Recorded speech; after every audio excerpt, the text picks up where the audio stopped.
Lunes. Ikaw ay may 500. Martes, 1,000 na po. Miyerkules, nadagdagan ng 500.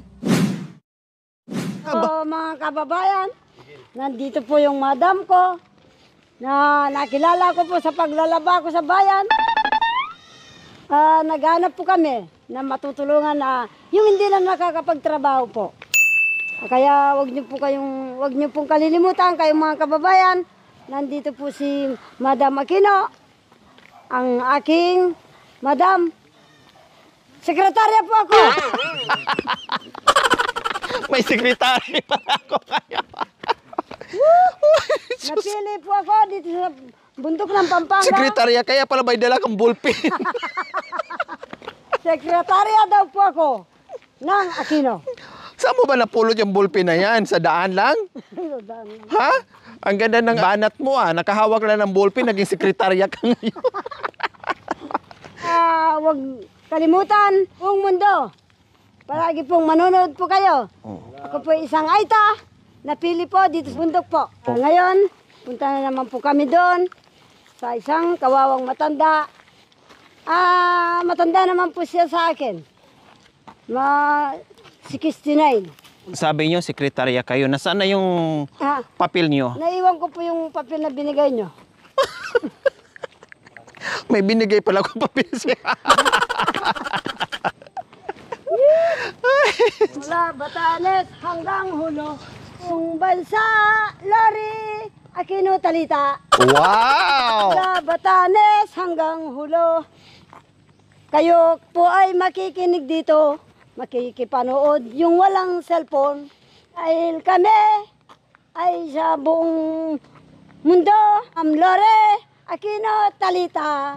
So ayan, nakita niyo mga kabayan, sabi niya, nagpakilala siya. Hindi ko inutusan mga kabayan, sarili niyang version yon. Sekretarya ko ngayon.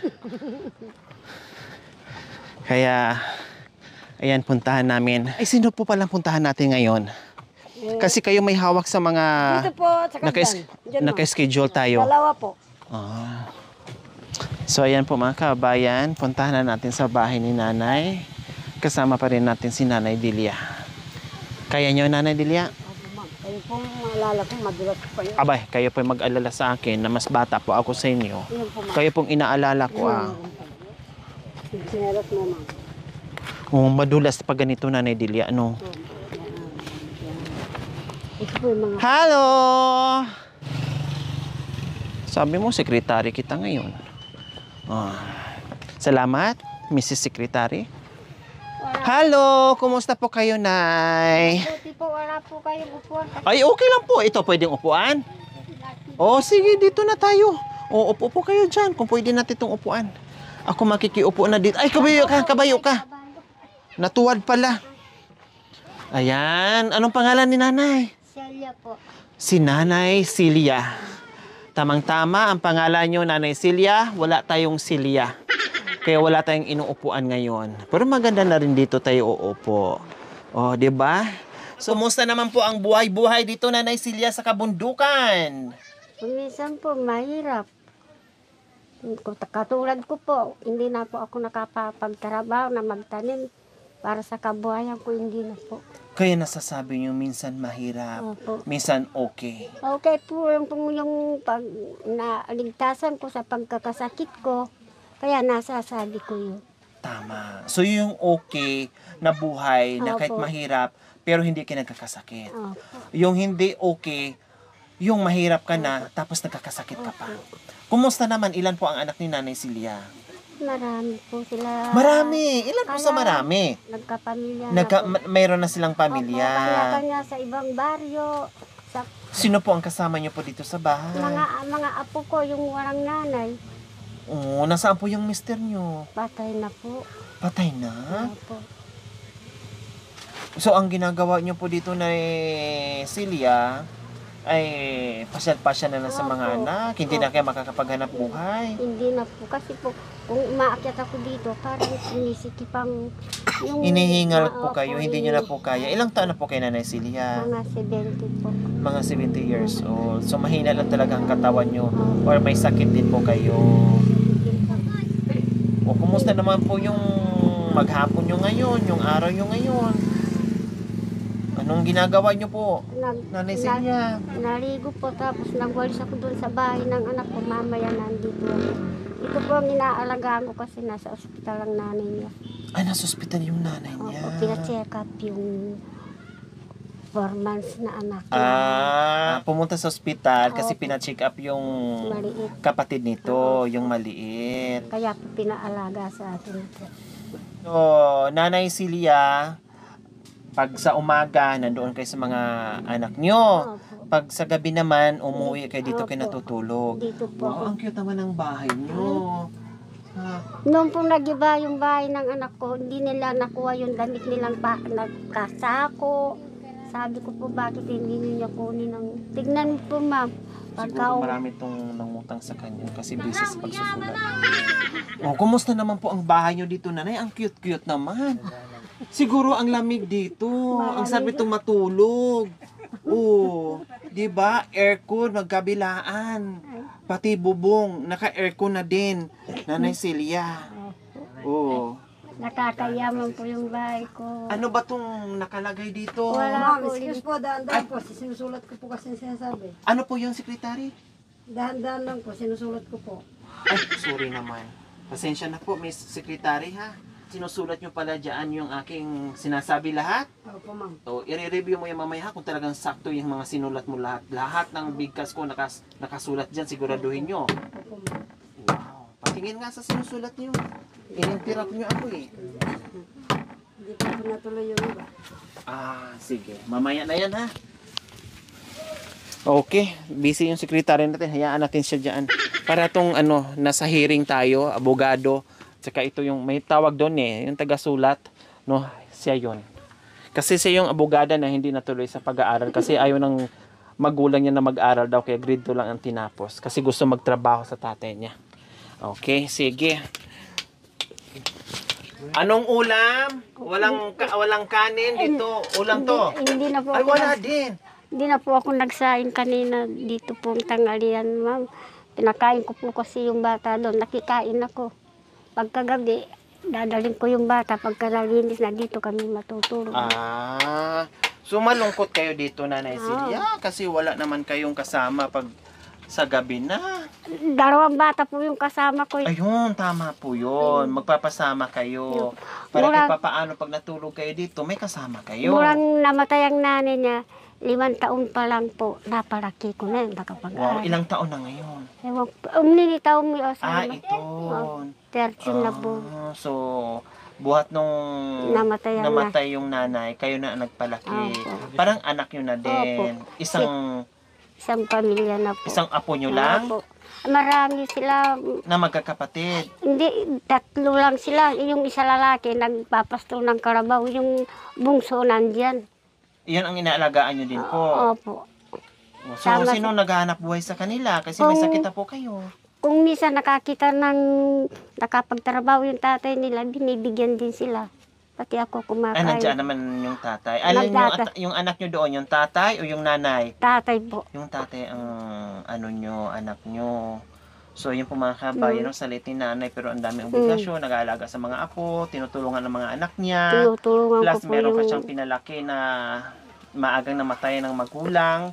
No, na siya na Marami mismo po talaga akong- nag-alaga mula noong maliit pa hanggang lumaki na.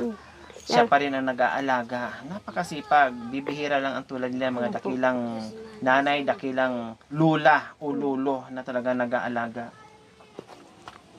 Alagaan ko po sila mula ng pagkamatay. Anong ng labas ngayon sa waiting? Hindi ko alam, nagpapa-waiting ba to? 335 po. Ha? 335 po. Wow, 335. Take note mga kabayan. Hindi ko alam kasi kung nagwi-waiting to o nagsusulat ng mga utang sa kapitbahay niya. Just man. Kibasa nyo nga po, Miss Secretary, yung mga nasulat nyo. Ano ang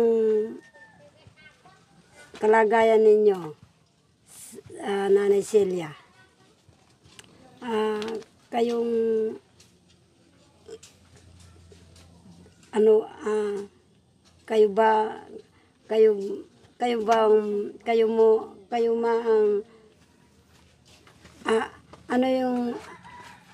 kayo ba may ba yun? Kayo ba ay magulo dito sa vlog ko? Nanay Celia, ilan po ang anak ninyo? Yun po. Sa taga-taga na panahon namin dito nagsusulat, 3 piraso ang katanungan. So, O, ano pa? Nanay Celia, Oh. ano itong sinaing ninyo? Sabi po. Ah. So, pagpatuloy po ninyo ang interview, dahan-dahan po. Okay, sige. Mukhang malungkot po kay Nanay Celia. Ano po ba ang iniisip ni Nanay Celia? Bakit mukhang malungkot si Nanay Celia? Malungkot po dahil po sa kalagayan ko. Tapos, nang-aalaga po ng mga bata. Hindi naman po kayo napapagod sa pag-aalaga? Minsan po, ma'am, napapagod. Kaya lang po, nag-iinga po ako ng malalim. Hindi. Humihinga lang po kayo. Tapos sasabihin ko, tiisin ko na lang dahil apo ko hindi ko naman maitatapon. Kahit napapagod na kayo, Nanay Celia. Iniisip nyo yung kalagayan nyo. Iniisip nyo na hindi na kayo makapagtrabaho. Tapos iniisip nyo pa yung mga bata kung paano, yung mga apo nyo po. Yun, pagka dumating po yung bungso ko, uuwi po yung bata niya sa tatay Bahay niya. po nila. Opo. So makapahinga na kayo sa pag-aalaga. Okay, sige, para maibsan. Mrs. Secretary, tayo po muna kayo. Sobrang lungkot ang buhay ni Nanay Celia. Narinig nyo naman at sinusulat nyo naman lahat ng pangyayari sa buhay ni Nanay Celia.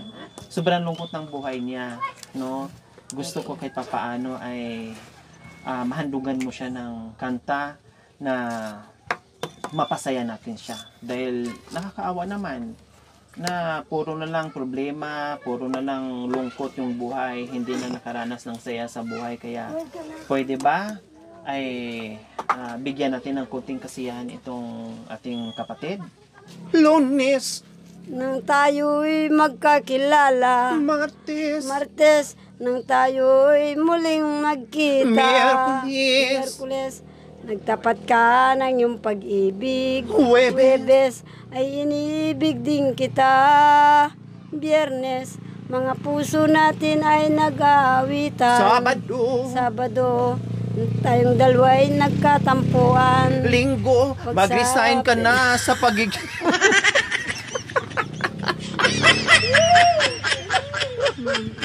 Magre-resign ako sa pagsekretarya. Linggo, magre-retire na ako. Wala na po yata akong trabaho. Mag-resign sa pagiging... Mag-resign. Magre-resign na po ako sa pagiging sekretarya. Kawawa na, iba ng baluga ang kanilang pupuntaan. Ay, Diyos ko. Lunes, ikaw ay may 500. Martes, 1,000 na po. Miyerkules, nadagdagan ng 500. Huwebes, naging 2,000. Biyernes, naging 2,500 na. Sabado, naging 3,000 na. Pagsapit ng linggo, ay binigay ng 3,500 na po. Umalik ang Lunes, 500 na naman. E di naging 4,000. Martes, naging 5,000. Ngayon, Martes, maging 4,500 na po. 4,500 na ba yun? 1, 2, 3. Nalito pala ako, 5,000 pala. Mga kababayan, Lunes, mayroon kang 1,000. Martes, naging 2,000. Miyerkules, naging 3,000. Huwebes, naging 4,000. Sabado, naubos ng opisina ng vlog. Biyernes, nahubos na daw ang opisina ng vlog na 5,000. Sabado, naubos mo ng kwarta ng opisina ng mga nagtumutulong. Linggo, wala na. Magpapahinga na dahil wala ng kwarta. Pwede bang hati tayong dalawa? Pwede bang, aba, mabait naman po yan, ma'am. Di bang, hahatiin mo ako. Pagod din ako, madam. Totoo, ma'am, mabait po yan. Talaga po. So, ayan po mga kabayan, Nanay Celia, 5,000 po yan. Ayan, malaking biyaya na po yan sa pangailangan mo sa araw-araw. Marami po salamat sa tulong ninyo. At makakatulong po sa akin ito. Kahit makabili lang ako ng gatas, umiinom ako ng gamot. At sa araw-araw. Kung wala pa yung tatay nila, kasama ko yung 2 bata. Ayan. Walang ano man po. Okay. Nanay Delia, ano po ang mensahe niyo po sa kanya para hindi po siya magiging malungkot? Anong advice niyo po sa kanya? Ma-advise ko po dahil kababata ko po yan. Hindi po kami nag-away, ma'am. Sa totoo po, kahit buladas tayo. Talaga pong nagtulungan po kami sa trabaho. Kaya lang ngayon, hindi na ako nagpapatulong sa kanya. Yung kaya ko po, ako na lang po. Kasi naawa rin ako, yung mga anak niya, nasisigawan ko dahil hindi niya po, minsan hindi nila napapansin dahil sa busy rin po sila. Mabait talaga po yan, ma'am. Kasama ko pong nag-aaral. So, anong advice mo sa kanya para hindi na malungkot? Kaya ikaw kaputol, huwag kang malungkot. Sa awa ng Panginoon, hinila ng Panginoon itong ating mga anak na tulungan tayo. Totoo yan. Ako rin, napaiyak ako. Sa haba-haba ng panahon, kapatid ko, ibibigay ba ng Kapampangan sa yung basta yan? Kung hindi tayo aabulin dyan sa utang, 3 piso lang. Katakot-takot na mura. Mumurain ka ng kapwa aita. Bawat Kung pinupuntahan nagtitinda siya. ninyo, makakauuwi po kayo sa pinanggalingan ninyo na matiwasay. Salamat po, Nanay Celia. Marami po salamat sa itong perang binigay niyo sa akin. Kakatulong na po sa akin araw-araw. Ganun bata po. Bili ko po ng pagkain at saka ulam, gatas. Ayan. Marami po salamat namin. Kaya naawa po yung parents ko. Ano lang, Naawa sila, Nay? binigyan ng lote. So, ayan po mga kabayan, meron na naman tayong napaiyak at napasaya ngayon sa hapong ito. Kaya maraming salamat po talaga sa inyong lahat. Kung hindi kayo kasama ko sa aking munting adikain sa mission natin sa araw-araw, hindi ko marating itong mga lugar ng mga katutubong aitas, no? Dahil sa inyong pagmamahal nating lahat, no? Kaya napadama natin sa mga katutubong nating aitas na talagang ang dami naghihirap, no? Sa abot ng ating makakaya, nandito tayo para makapagbigay ng saya at pagmamahal sa kanila. Kaya maraming salamat sa aking mga sponsors, subscribers, followers, YouTube members, viewers, commentators, sa lahat po na hindi nagsawang manood without skipping ads, pag-share, pagla-likes, pag-comments mula noon hanggang ngayon. Salamat po sa inyong lahat. Maraming salamat po, Sir Lito Espino from La Trinidad, Benguet. Maraming salamat po sa inyong ginito-ang puso. Naway pagpalain po tayo ng Panginoong Diyos araw-araw. Naway ibigyan po tayo ng kalakasan ng katawan sa araw-araw. Naway ibigyan po tayo ng mahabang buhay pang sa ganon. Marami pa tayong matulungan na gaya nila. Marami po salamat, Sir Lito, sa biyayang binigay mo. Malaking tulong po para sa akin ito, Sir Lito. Sa mga kabayan, huwag niyo pong kalimutan, pakishare, subscribe sa aking YouTube channel, Lori Aquino Talita. Maraming salamat po. God bless us all. Bye po, Nanay. Thank you for watching. Don't forget to like, share, and subscribe. Hey there. Subscribe to my channel. And also press Lori this bell Aquino icon. Talita, mabuti ang puso, di kayo hahayaan, tutulong sa mga kababayan.